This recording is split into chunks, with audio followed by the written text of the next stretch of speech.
Hello, students. Today we start with new chapter number 3, Human Reproduction, Part 1, from Unit 6, Reproduction. Under this chapter, we have to study totally 7 points. 3.1, the male reproductive system. 3.2, the female reproductive system. 3.3, gametogenesis. 3.4, menstrual cycle. 3.5, fertilization and implantation. 3.6, pregnancy and embryonic development. 3.7, parturition and lactation. In today's class, we have to study first 2 points, that is 3.1, the male reproductive system, and 3.2, the female reproductive system. Introduction. Humans, they produce the new offsprings by sexual reproduction, and they are viviparous, and they are unisexual. Unisexual means sexes are separate. Each sex has a pair of gonads, reproductive duct, and accessory structures. Sex organs, testes in male and ovaries in female. So in these sex organs, the gamete formation takes place. Male sex organ is testes, which produces the sperms, which are called as the male gametes, whereas female sex organs are the ovaries, and ovaries produces ovum or eggs, that is a female gamete.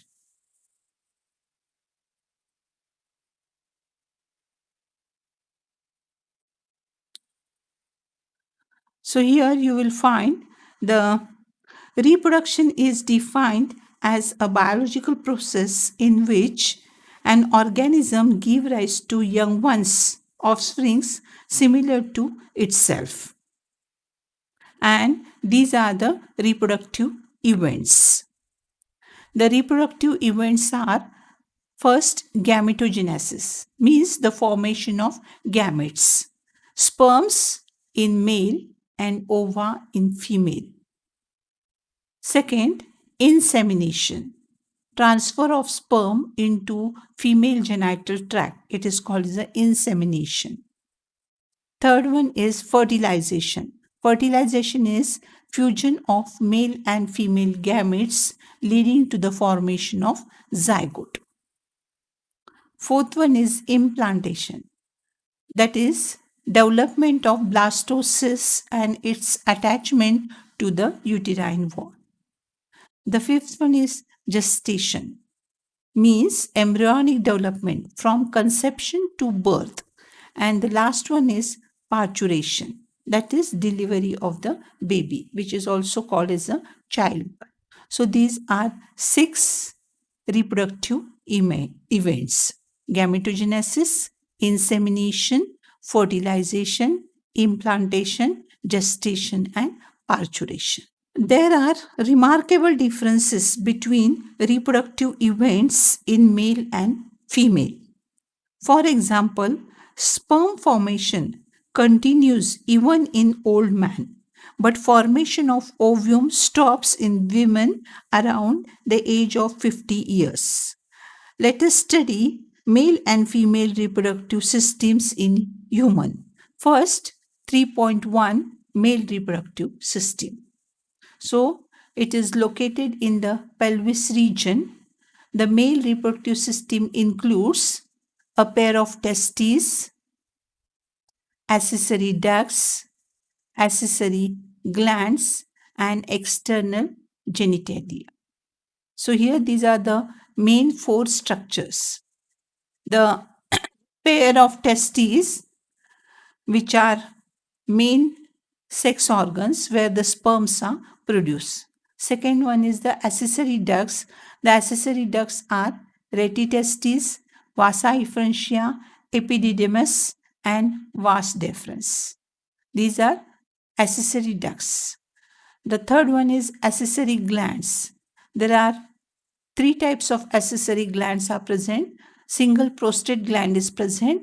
Then pair of seminal vesicles are present and a pair of the bulbourethral glands are present. So these three are accessory glands.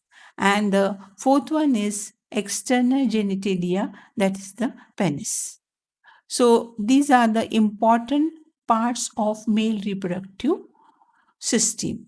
In this diagram, you can see the location of the testes, then the accessory ducts, accessory glands, and the external genitalia. So the diagram is important one. Generally, 5 marks question will come to draw a neat label diagram. 2.5 marks will be given for the diagram, and at least the 10 labelings are required to get entire 5 marks. In this tabulated form, you will find the function of each part of the male reproductive system. So here you will find the first part is the scrotum. It helps in maintaining the low temperature of the testes for spermatogenesis. Second is the testes. They produce the sperms and male sex hormone. Third one is epididymis. They store the sperms until they mature. Next one is Sertoli cells. They provide nutrition to the germ cells. Next is the Leydig cells. They synthesize and secrete testicular hormone called androgens. Next is the seminal vesicle glands. It secretes fructose, calcium, and certain enzymes. Prostate gland, it secretes an alkali fluid that can protect sperm from harsh vaginal acids. Bulbourethral glands, their secretion help in the lubrication of the penis. So, with the help of this tabulated form, you can get an idea the function of each part of the male reproductive system. So overall, the male reproductive system consists of two testes, accessory ducts, accessory glands, and external genitalia. So the first one, testes, they are situated outside the abdomen within a pouch called scrotum. Each testis has about 250 compartments called testicular lobules. Each lobule contains 1 to 3 highly coiled seminiferous tubule in which the sperms are produced. Each seminiferous tubule is lined by two types of cell, male germ cells and Sertoli cells. The germ cells undergo meiotic division and finally they produce the sperms. Sertoli cells provide nutrition to the germ cells. So this is all about the testes. Next is the accessory ducts. The male sex accessory ducts include retitestes, vasa efferentia, epididymis, and vas deferens. These ducts store and transport the sperms from testes to the outside through urethra. The third important part is accessory gland. The male accessory glands will include a pair of seminal vesicle, prostate gland, and paired bulbourethral gland. The secretion of these glands constitute the seminal plasma, which is rich in fructose, calcium, and certain enzymes. And the last structure is external genitalia, that is the penis. The penis is the male external genitalia. The enlarged end of the penis is called glans penis. It is covered by a loose fold of skin called foreskin. So this is all about the male reproductive system. Our next point is female reproductive system. So here the female reproductive system, which is located in the pelvis region. The female reproductive system includes a pair of ovaries, accessory ducts, mammary glands, and external genitalia.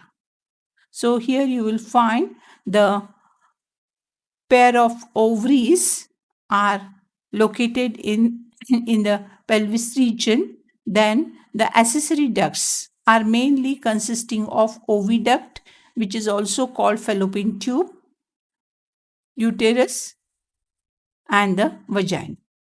These three together will form accessory ducts, and the external genitalia is mainly consisted of mons pubis, vestibule, hymen, and clitoris. So these are the structures which constitute the external genitalia. And here is the diagram showing the female reproductive system. See, the ovaries are main structures, then the vagina, cervical canal. You will find the uterine cavity is lined by three layers: endometrium, myometrium, perimetrium. Then you will find the structures, mainly the fallopian tube, and it is mainly consisting of three parts: isthmus, ampulla, and infundibulum. Here also the diagram is important one. You have to practice for the diagram with labeling. Human female reproductive system consists of a pair of ovaries, accessory ducts, external genitalia, and mammary glands. First one, ovaries. The ovaries produce female gametes and several steroid hormones. The ovaries are located one on each side of lower abdomen. Each ovary is covered by thin epithelium which encloses the ovarian stroma. The stroma is divided into two zones: outer cortex and inner medulla. Accessory ducts are oviduct, uterus, and vagina. They constitute the female accessory ducts. Oviduct, there are two oviducts and they are also called as the fallopian tubes. Ureters is also called as a womb. The wall of the uterus consists of perimetrium, myometrium, and endometrium. And the third structure is vagina. It receives the sperms during the copulation, and the opening of vagina is covered partially by a membrane called hymen membrane. And the last structure is external genitalia. The female external genitalia includes mons pubis and labia majora, labia minora, hymen, and clitoris. So this is all about the brief account of female reproductive system. Here you will get the function of each part of female reproductive system. Ovary, the first one, they produce female gamete and several steroid hormones. Oviduct, it helps in the collection of ovum after ovulation. Then uterus, the entire development of the embryo takes place inside the uterus. Cervix, it secretes the mucus that enhances sperm movement into the uterus. Vagina, vagina is the copulatory organ of sexual intercourse and birth canal. Next, cells of alveoli, they support the process of ovulation, fertilization, pregnancy, birth, and childcare. Fibroid, they collects ovum during the ovulation, and the last one is the mammary gland, which secretes the milk.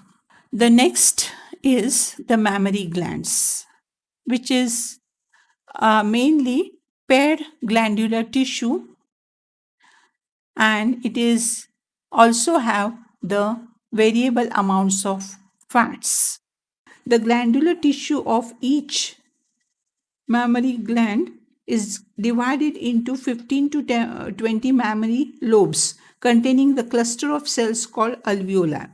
The cells of the alveoli secrete milk, which is stored in the lumen of alveoli. The alveoli opens into mammary tubules.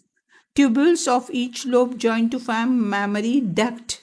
Several mammary ducts join to form a mammary ampulla, and mammary ampulla is connected to the lactiferous duct through which milk is sucked out. So here you will find the structure of the mammary gland. Here again the diagram is important one. You can easily find out the presence of fats around this glandular tissue, and the mammary lobe, mammary alveolus duct, ampulla, and lactiferous duct. Here you will find the ribs, muscles between the ribs, and pectoralis major muscles. So here you have to remember the glandular tissue is mainly consisting of mammary lobes. Mammary lobes, it is having the alveoli which open into the mammary tubules. Mammary tubules join and will form mammary duct. Mammary duct further join and it will form a mammary ampulla which is connected to the lactiferous duct. So this is the diagram of the mammary gland. You have to practice for the diagram. Generally, the question will come to draw a section of mammary gland with labeling. Thank you.